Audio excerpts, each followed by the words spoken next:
Hola, muy buenos días a todos y a todas. Mi nombre es Michael Hanford, yo soy académico de la Facultad de Ciencias de la Universidad de Chile, específicamente en el Departamento de Biología y en el Centro de Biología Molecular Vegetal. Hoy, como parte del ciclo de charlas de extensión para la comunidad escolar, voy a conversar con ustedes sobre por qué el estudio de las plantas, por qué estudiar las plantas.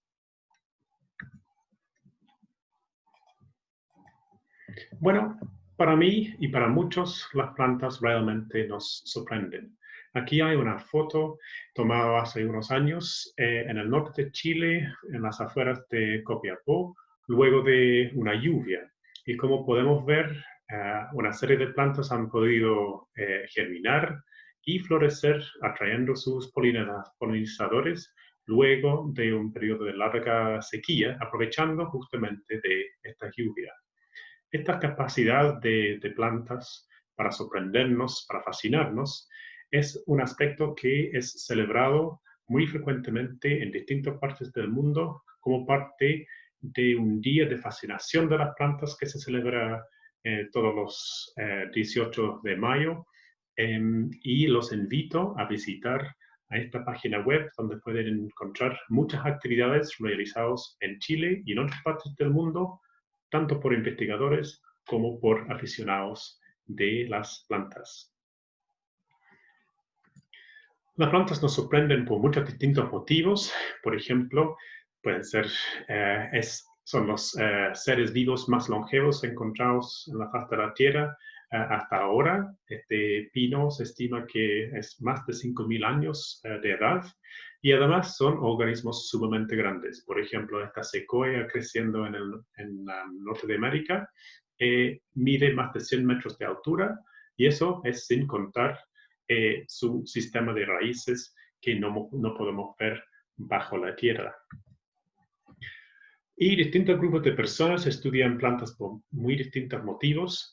Por ejemplo, puede ser, por ejemplo, para conservar distintas especies que están en peligro de extinción o que están creciendo en ambientes que son amenazados, algo que cobra mucha relevancia en estos tiempos cuando estamos todos sufriendo los embates del cambio climático.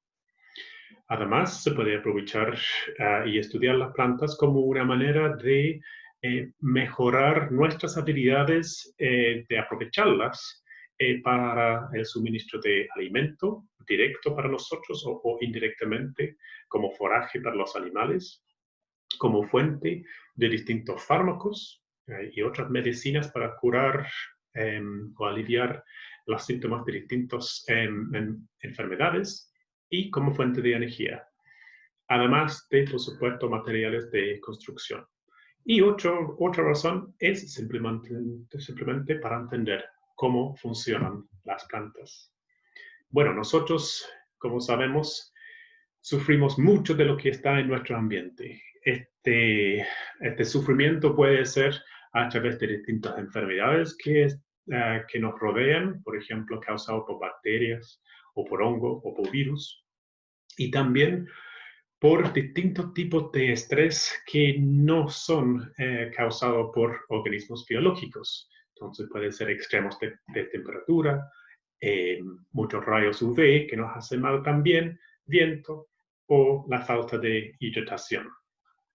Las plantas sufren exactamente el mismo tipo de estrés que nosotros. Pueden sufrir de enfermedades o también pueden sufrir de la sequía, de gran radiación, extremos de temperatura. Pero a diferencia de nosotros, ellos tienen un sistema de raíces que los anclan a su sustrato, que significa que no pueden arrancarse en caso de encontrarse con un sistema, un ambiente que es hostil para su crecimiento y su desarrollo.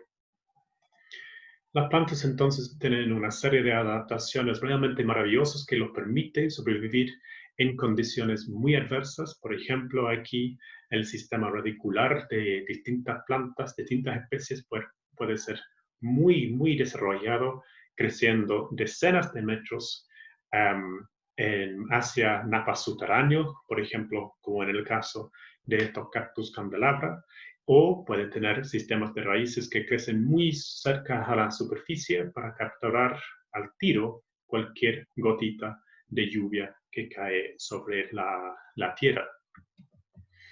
Y parte de nuestra investigación en laboratorio estamos aportando con nuestro granito de arena para saber cómo pueden resistir la sequía también algunas especies de plantas. Y nosotros hemos estudiado un compuesto natural que se llama sorbitol, que es un tipo de azúcar producido por varias distintas plantas. Y tenemos el siguiente sistema de experimentación, donde crecemos plantas en maceteros y los regamos normalmente durante un periodo de unas 4 semanas. Y luego de ese periodo de 4 semanas, lo dejamos de regar artificialmente en un invernadero durante un periodo de 2 semanas. Como podrían imaginar, una planta que no ha sido regado durante un periodo de 14 días empieza a sufrir. Sufre de deshidratación, no crece tanto, y también de clorosis, donde hay partes de la hoja que están sufriendo por la degradación de la clorofila. Pero nosotros hemos descubierto en el laboratorio que plantas que tienen artificialmente más sorbitol, producto de un cambio en su metabolismo, ellos pueden resistir esta sequía artificial de una manera mucho mejor, creciendo en esas condiciones más adversas y manteniendo el color de sus hojas. Pero también dentro del entorno de la planta existen muchos distintos de otros organismos, el mundo biótico que rodea las plantas. Pueden ser insectos, nemátodos, bacterias y hongos. Voy a enfocar en los insectos, primero mirando el lado desventajoso de tenerlos en el entorno, pero posteriormente mirando algunos de la interacción mucho más positiva y beneficiosa que existen entre las plantas y los insectos. Cuando los insectos son herbívoros, comen las hojas, las flores, los tallos y raíces de las plantas, reduciendo su superficie para capturar el agua o reduciendo su superficie para capturar los rayos del sol. Y también ellos pueden ser portadores, vehículos, vectores de distintas enfermedades que son portados dentro de sus estructuras bucales o en su tracto digestivo. Y entonces cuando se están alimentando de la planta, están inyectando, insertando el patógeno tipo bacteria, virus o hongo. Y aquí hay 2 ejemplos de distintos tipos de especies de escarabajo alimentándose de álamo y de algodón. Y cuando vemos qué tipo de daño puede producir los insectos, bueno, los insectos y los patógenos portados por los insectos pueden causar grandes pérdidas en distintos cultivos. Y se estima que, dependiendo de la especie vegetal y dependiendo del año y del parte del mundo, se puede perder más o menos un cuarto de la cosecha producto de los insectos mismos o por las enfermedades portadas por ellos. Y los insectos tienen muchas distintas formas de alimentarse. Puede ser que a través de su estilete están chupando la savia lleno de azúcares, otros nutrientes de la planta en su floema, como este áfido, o puede que está masticando, o puede estar minando, como raspando un par de capas de la hoja, y en ambos casos se están reduciendo dramáticamente la superficie de la hoja que es capaz de capturar los rayos del sol. Pero quisiera dejar en claro que las plantas no son simplemente víctimas pasivas de todos estos ataques. Ellos tienen muchas formas de defenderse y algunas de esas defensas pueden ser constitutivas, o sea, siempre están presentes, y algunas pueden ser inducidas. Estas defensas que están siempre presentes pueden ser, por ejemplo, químicos, como toxinas o irritantes. Por ejemplo, la cafeína en la especie de café es una manera que tiene esa especie para resistir, evitar ser tóxico para los herbívoros que alimentan de ella. O para nosotros es mucho más fácil de visualizar las defensas físicas que poseen distintas especies vegetales, por ejemplo, las espinas de los cactus para proteger todo el agua que está contenido dentro del tallo del cactus, o pueden ser, por ejemplo, ceras o gomas producidos por distintas especies vegetales todo el tiempo. Pero claramente tener una defensa constitutiva es un gasto energético muy grande para la planta, porque hay que construir, hay que sintetizar la cafeína, hay que sintetizar la goma, hay que mantener estas estructuras dentro de la planta. Entonces, una segunda forma que se utiliza mucho es una defensa inducida. Y aquí hay un experimento que lo explica qué pasa con ellas. Los insectos, cuando se alimentan de las plantas, luego aprovechan de los nutrientes, incluyendo las proteínas, en su propio tracto digestivo. Y las proteínas que tienen las plantas son digeridas por parte de proteinasas presentes en el intestino en el tracto digestivo del insecto. Estas proteinasas son enzimas y la planta lo que hace es produce inhibidores de proteinasas que afectan específicamente la actividad de estas enzimas de los insectos y por lo tanto interfieren con su digestión y son una manera que tiene la planta para desalentar y debilitar la capacidad de alimentarse de la planta por parte de los herbívoros. Aquí a la izquierda hay un esquema de una planta de tomate y produce siempre una cantidad muy bajita de estos inhibidores de proteinasas. Lo llamamos X.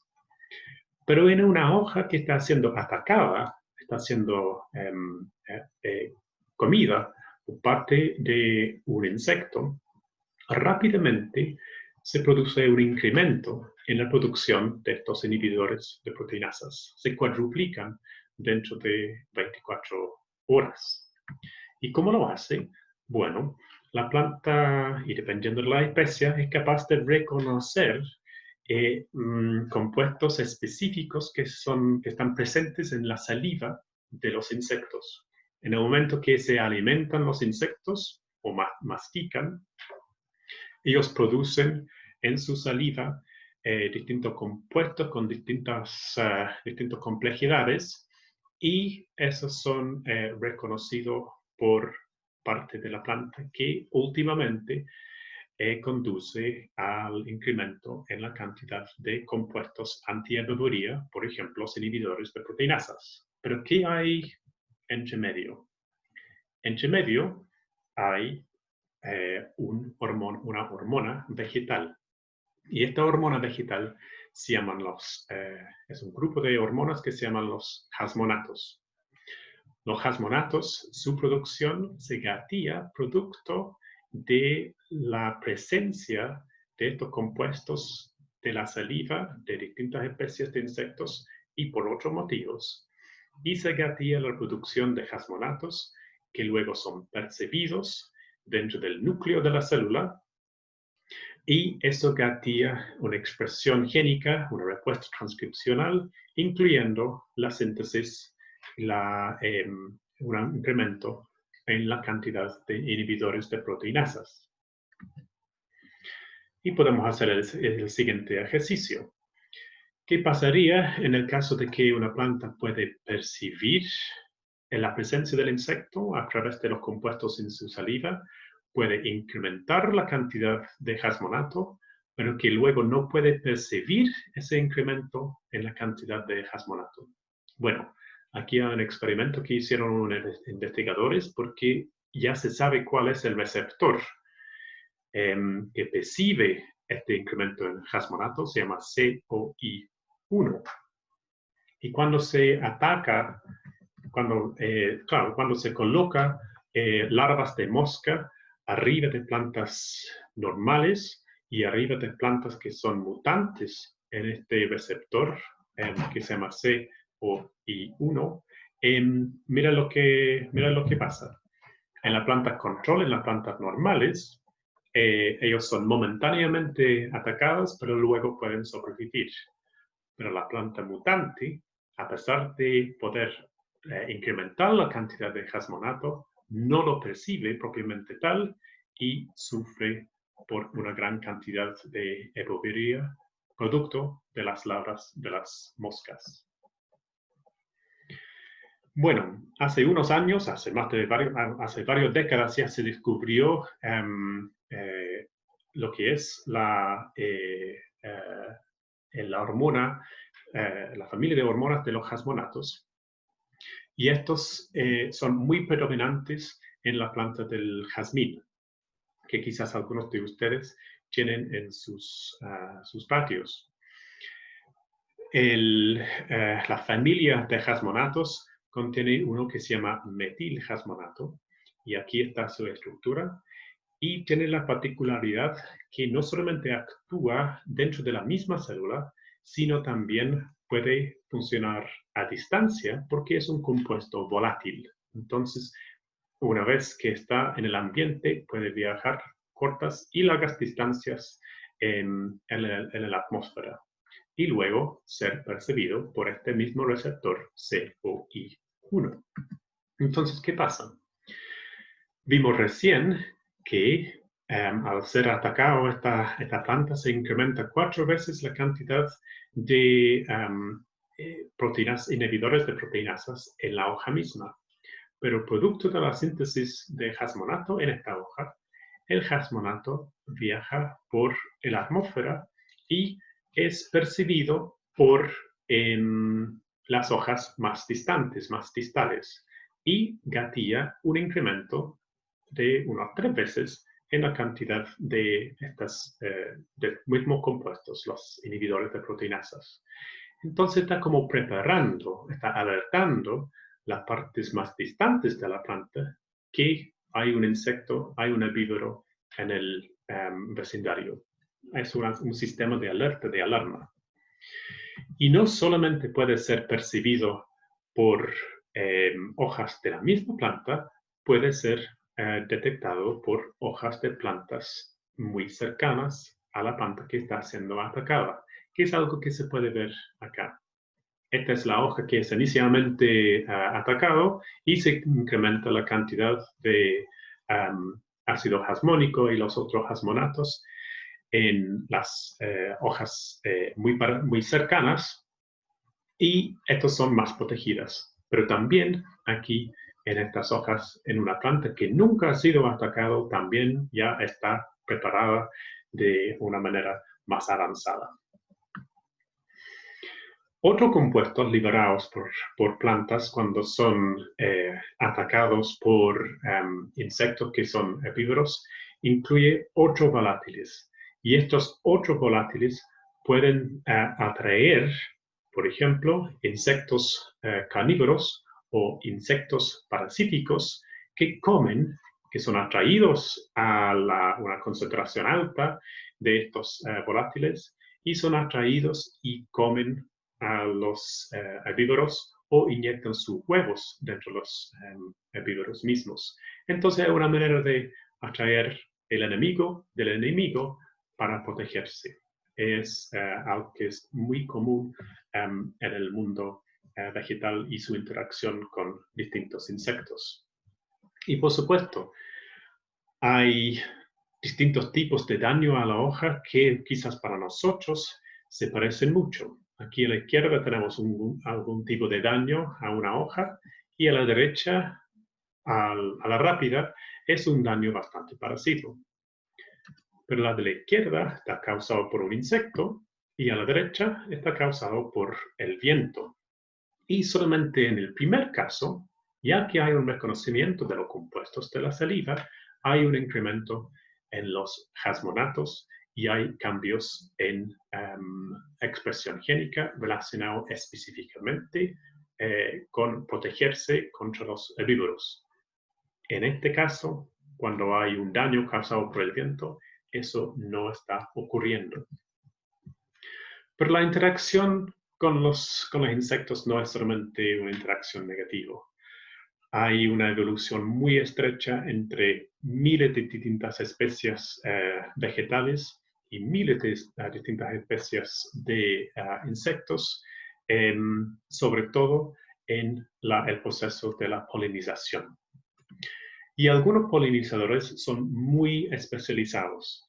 Entonces, por ejemplo, aquí tenemos distintas especies de mariposa o de polilla que están alimentando con estructuras bucales muy desarrollados hacia el fondo de la flor para obtener el néctar enriquecido en azúcares y enriquecido en aminoácidos y otros compuestos de beneficio para el insecto. Y al mismo tiempo está siendo cargado de polen que luego cuando viaja a visitar otra flor lo deposita para la polinización y luego la fertilización y la continuidad de esa especie. Pero hay otras especies que son mucho más generalistas y uno de esos es la abeja. Se estima que hay al menos 400 distintas especies vegetales que son polinizados por las abejas y por eso es tan importante mantener colonias sanas de esa especie de insecto. Manzanas, almendras, papas, remolacha son solamente algunas de las especies vegetales de interés comercial que son polinizados por parte de las abejas. Entonces, imagina el siguiente escenario. ¿Qué pasa si una abeja visita una flor de manzana y después visita la flor de la papa? ¿Qué pasa a ese polen de la manzana que está cargado en la piel en los pelitos que contiene la abeja? ¿Qué pasa a ese polen si se encuentra con el estigma, la parte de la flor que recepciona el polen, pero que ese estigma está en una flor de papa? Hay un cruzamiento, hay una polinización y fertilización entre el polen de manzana y una flor de papa. Bueno, la respuesta es no. Justamente también por un proceso de reconocimiento que es muy, muy precisa. El polen contiene, aquí arriba está el polen y aquí abajo es la célula del estigma, la parte de la flor que recepciona el polen. Y todas las especies de polen de distintas especies contiene en su capa exterior distintas proteínas que son específicas a cada especie. Y todos los estigmas también tienen distintas proteínas en su capa exterior que también son específicas para cada especie. Y solamente si hay un reconocimiento entre la proteína del polen y la proteína del estigma, solamente si hay reconocimiento, se permite la polinización, o sea, el crecimiento del tubo polínico que produce últimamente la fertilización del óvulo. En caso entonces de que esto es el polen de una manzana, arriba del estigma de papa, no hay un reconocimiento y simplemente muere el polen arriba del polen de manzana, arriba del estigma de la papa. No hay extensión del tubo polínico. Hemos hablado mucho de la interacción de insectos, que es solamente uno de los elementos del entorno biótico de las plantas, pero hay muchas más. Hay, por ejemplo, están las bacterias, los hongos, que pueden ver aquí una interacción entre un hongo que se llama Phytophthora y el pepino. Esa interacción, el resultado de esa interacción depende mucho también de un reconocimiento o la falta de un reconocimiento. ¿Qué pasa si la planta no reconoce, no es capaz de detectar la presencia específica de un hongo o una bacteria en particular? Bueno, pasa lo que vemos en la parte superior. En este caso, el hongo crece libremente y alimenta del contenido de los nutrientes que están presentes dentro de cada célula vegetal. Se alimenta, se desarrolla, crece y se reproduce. Pero si la célula vegetal posea un receptor que es capaz de detectar proteínas específicas del hongo, lo que hace la planta es suicidarse de una manera gradual que se llama la muerte celular vegetal, la muerte celular programada vegetal. Y no se muere la hoja entera, sino se muere específicamente zonas donde hay un reconocimiento específico entre la planta y el hongo en este caso.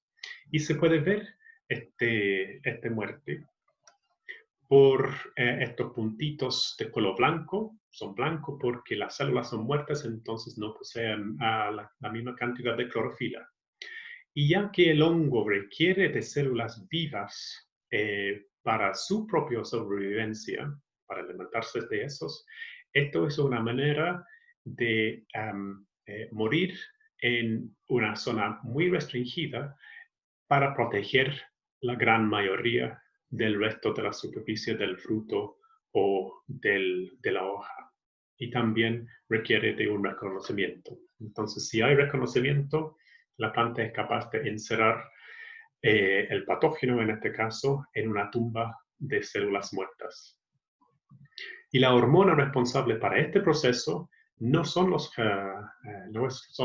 jasmonatos, es otra hormona que se llama el ácido salicílico, descrito o no descubierto, pero intuido hace más de 2000 años por Hipócrates.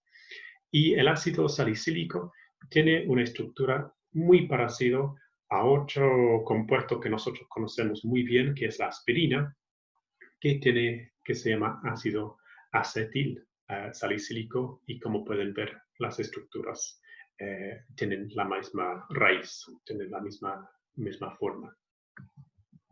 Pero no todas las interacciones entre los hongos y las bacterias y las plantas son patogénicos, obviamente. Hay muchos que son beneficiosos.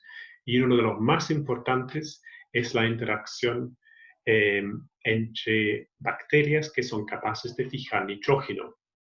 Esas bacterias capaces de fijar nitrógeno, por ejemplo, los rhizobios o los cianobacterias, fijan el nitrógeno que compone 80% de la atmósfera nuestra y entrega ese nitrógeno fijado a la planta, por ejemplo, abejas o porotos o garbanzos de la familia leguminosas o nalca, en el caso de las cianobacterias, porque los rhizobios y las cianobacterias están presentes dentro del organismo vegetal, por ejemplo, en estos que se llaman nódulos, que al cortar un nódulo se pueden ver que está lleno de distintas bacterias y compuestos específicos para su protección. Y la bacteria recibe gran protección y alimentación por parte de la planta en retorno por la entrega del nitrógeno fijado. Quisiera terminar con el siguiente diapo.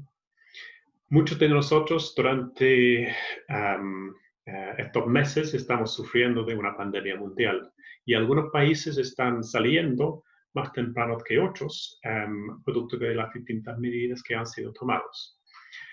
En Barcelona, por ejemplo, ellos decidieron celebrar el levantamiento o la relajación del distanciamiento social a través de un concierto, pero dedicado específicamente al bioceno, incluyendo las plantas. Entonces, lo que hicieron, el primer concierto, luego de de su cuarentena que ellos ofrecieron no fue para personas, sino fue para plantas. Y eso ocurrió hace muy poco, y esto es una imagen de un cuarteto tocando distintos temas frente a más de 2.000 distintas especies vegetales presentes en todo el teatro. Por supuesto, se les pidió apagar los celulares y no realizar ninguna conversación durante el desarrollo del concierto, que no fue un problema en este caso. Pero para demostrar la importancia y el agradecimiento de una manera al mundo vegetal, es que la Ópera de Barcelona decidió dedicar su primer concierto, luego de esta relajación de sus reglas, al mundo vegetal. Y pueden ver el concierto entero en este enlace. Finalmente, me gustaría darles las gracias y yo soy parte de un proyecto que involucra distintas universidades e institutos dentro del país y pueden encontrar muchos más datos relacionados con el fascinante mundo vegetal en esta página de Instagram, en Planta con Conciencia, y espero que sigan disfrutando las otras charlas dentro de este ciclo de charlas organizado por el Departamento de Biología, específicamente destinado a la comunidad escolar. Muchas gracias.